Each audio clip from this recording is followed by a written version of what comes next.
Hosting provided by PCRWebSolutions.com and sponsored by PCR Tech. This week featuring great new Windows 7 PCs without the bloatware, designed with you in mind. Visit PCRewind.com and click Store for more information.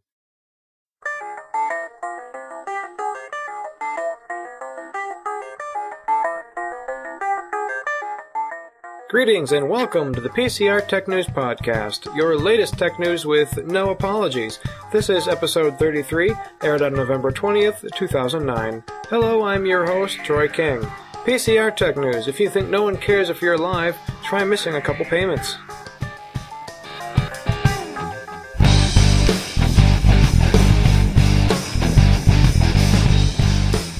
We'll kick off the show this week with a legal story. Those are always a good time. AT&T has lost their first legal battle with Verizon over the 3G map ads. I'm sure you've seen these around. We see two maps showing 3G coverage, one being Verizon and the other one being AT&T. And the AT&T coverage, it just looks absolutely dreadful. It's just spotty pockets of 3G around the country, nothing concrete. And AT&T has asked the court to prevent Verizon from running these ads until the whole matter can be settled in court. And the judge denied it. AT&T doesn't say that the map is incorrect, just that the ads mislead people into thinking that their voice and data services won't work if they're not in the 3G area. And that's not true. I mean, their data and voice services will still work, just at slower speeds. The maps are just comparing 3G coverage. And I was quite surprised, actually. I thought AT&T had better 3G coverage than that, but apparently not. And Verizon's stance is that AT&T just needs to own up to the fact that their 3G network is nowhere near as comprehensive as Verizon's. So it doesn't look too good for AT&T. Microsoft has begun working on Internet Explorer 9. Didn't we just get into Internet Explorer 8? Anyway, using Direct2D technology, the browser will be able to access hardware resources such as the video card and the CPU to render text and graphics. And the results is that your text and graphics will look smoother and clearer. And the nice thing that's coming out of this is that Microsoft has joined the HTML standards effort back in August, and they're sending their teams to the World Wide Web Consortium meetings. Microsoft has been known in the past to create their own standards for internet browsers. And now that Netscape has been crushed and out of the way, that's left a hole for other browsers such as Safari and Firefox to step up, and those guys are more standards compliant. And thankfully, I think this is forcing Microsoft to realize that you can't make your own rules, and they're finally complying to the standards that everyone else is going by. And hopefully, as a web designer, it'll make my job a lot easier because I don't have to worry about cross-compatibility issues. However, I don't want to see a new Internet Explorer browser every freaking year because then everything always changes and they screw something up and there's new bugs and new problems and it's just a big old headache. So if you guys are going to go with Internet Explorer 9, please make it good and just stick to it. The Federal Aviation Administration says that a glitch in their computer software caused several delays and cancellations in air travel recently. And this is the second time it's happened in the last 15 months. Now, this of course put some concern into my heart because my wife is traveling down to Arizona this week. I don't know, air travel and software glitches, the two don't mix very well together. And you have a hard time sleeping sometimes when you hear stuff like that.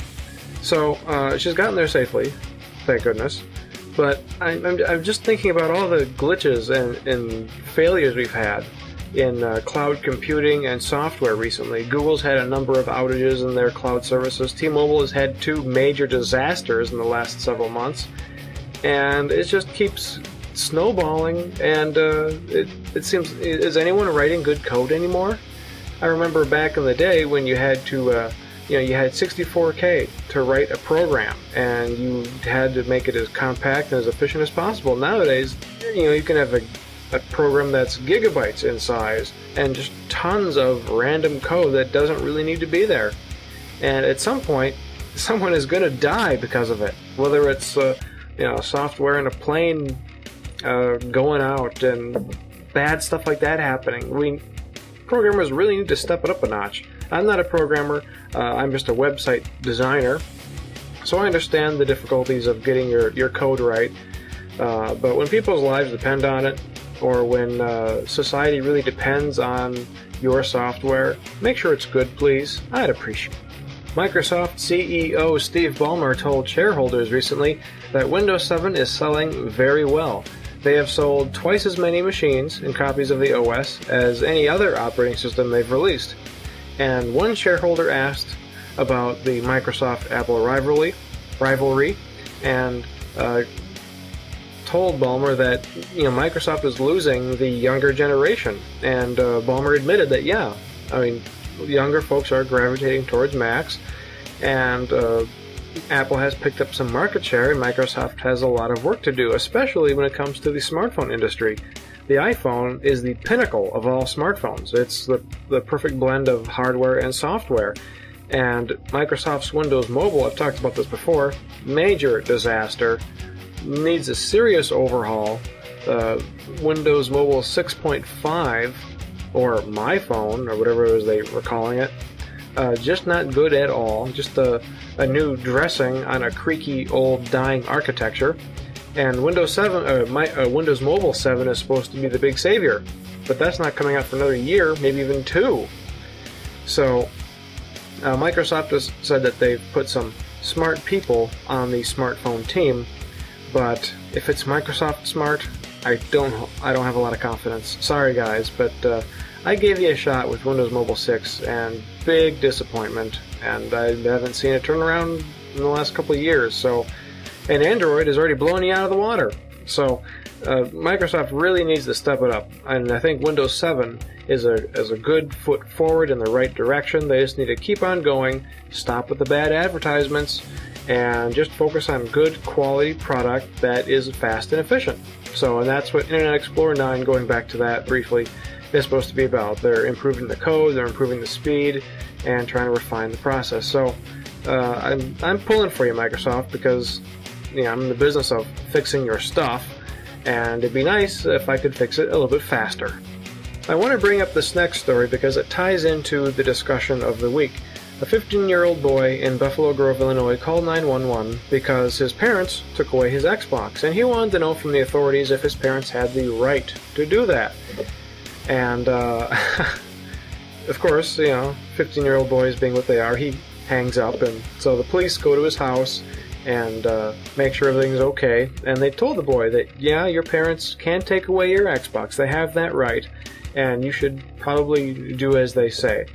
And to me, it was just indicative of where society is moving, where we have teenage people, whether boys or girls, or even just of any age, people who think that everything is owed to them.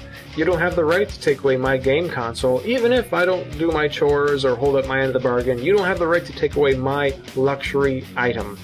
And we've gotten to a point in society where luxury is considered a need or a right, and honestly, it's not.